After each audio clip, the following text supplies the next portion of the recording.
Hello. If you can't tell, I'm quite excited to be doing my last video of online learning. Fingers crossed ever. I am just going to explain in this video how to write up your answer. Okay, so on this slide, you can see there's a little example, an overview with a comparative point. Okay, so if I just wrote what's in this slide, I would get 3 marks. 1 for the overview, and then 2 for making a comparative point with a quote from each text. What I wanted to be able to do is do that 4 or 5 times to get a 10 out of 10. But I've just modelled the beginning here for you, so the overview and the first point, just to give you an idea of how to write this up, okay, just a little reminder. So look at that success criteria. You don't actually need to do anything on this slide, but you are going to mark your own answer against this success criteria. So where do I provide an overview of how the writer's attitudes to waste are similar or different, make clear points of direct comparison between the text, use evidence from both texts, embed my quotations using quote marks, make it clear which text I'm talking about when, include a range of different comparison ideas. Now that's the one that we're not going to see here because I've only given you the first one. Use comparative connectives to structure my answer, and use basic punctuation and capitals with accuracy. So they're the things we're looking for, okay? So I'm just going to read this to you. Both writers think that wasting food is wrong, but Humphreys makes exaggerated points about it, while Childs offers more practical advice. In phrases such as buy merely enough to get along, Childs regularly uses imperative verbs, commands, such as buy, to create an instructional tone, telling the reader what to do and thus giving them practical options. However, Humphrey's language is more emotive than this.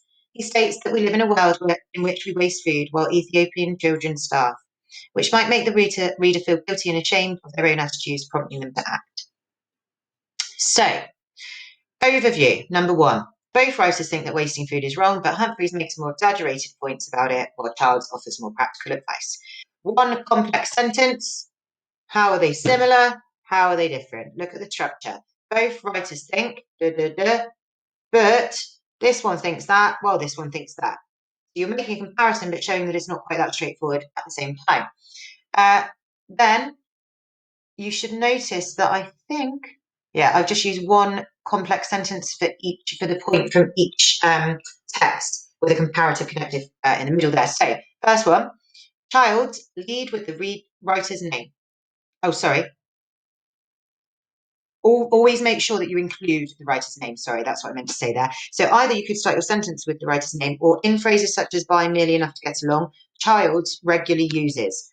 It's not the article includes. The article didn't include it out of its own free will. Somebody made that decision, and that person is called Childs, or their surname is Childs.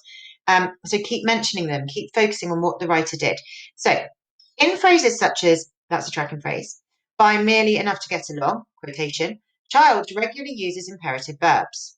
I've only actually put commands in brackets to show you that you could use either for the terminology. You don't have to use both.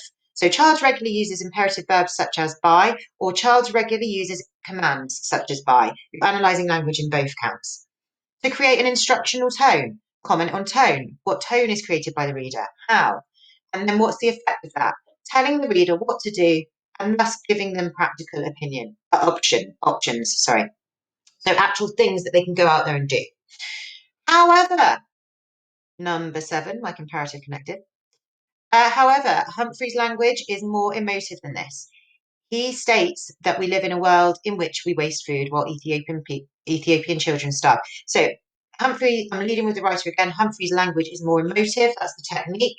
He states that we live, quotation, in a world in which we waste food while Ethiopian children starve, which, this is my subordinate connective where I'm explaining cause and effect, which might make the reader feel guilty and ashamed of their own attitudes, prompting them to act. I could be a bit more specific at the end there. Guilty and ashamed of their own attitudes about waste. We're just focusing on the question a little bit more. Right, my tiny little angels. After you've looked at that example, what am I doing? I'm going to come down here. This gives you a bit of a clearer direction for your pathway. So if you're aiming for a grade 4 to 5, you need to write at least 6 PEAs, which compare them. It's actually only 3 overall comparative points for the comparison answer, though. 8 or 4 comparative points for a 6 to 7, and 10 separate Ps for 5 comparison points for an 8 to 9. there is an allocated slot for you to write your answer here. Please do bother writing the answer. Had quite a lot of people in the last couple of weeks do all the work except the writing task at the end.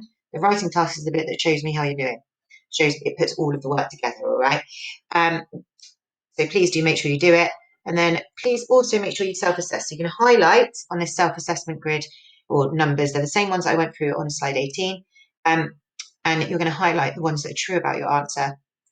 Try and set yourself a what went well and even better if, and add a bit of purple pen, even if it's just one more idea. All right. For those of you that particularly love a mark scheme, the actual mark scheme for this question from the paper is here, and you can read it and use it to help you allocate yourself a mark out of 10, which you need to write here if you'd like, or you can just use the ticking that we've done in class to go through and tick however many really clear points that really focus on the question you think that you've included. Okay, darlings, that is all for this week. And hopefully I'll see you all back in front of me next week. I cannot wait. I'll see you then.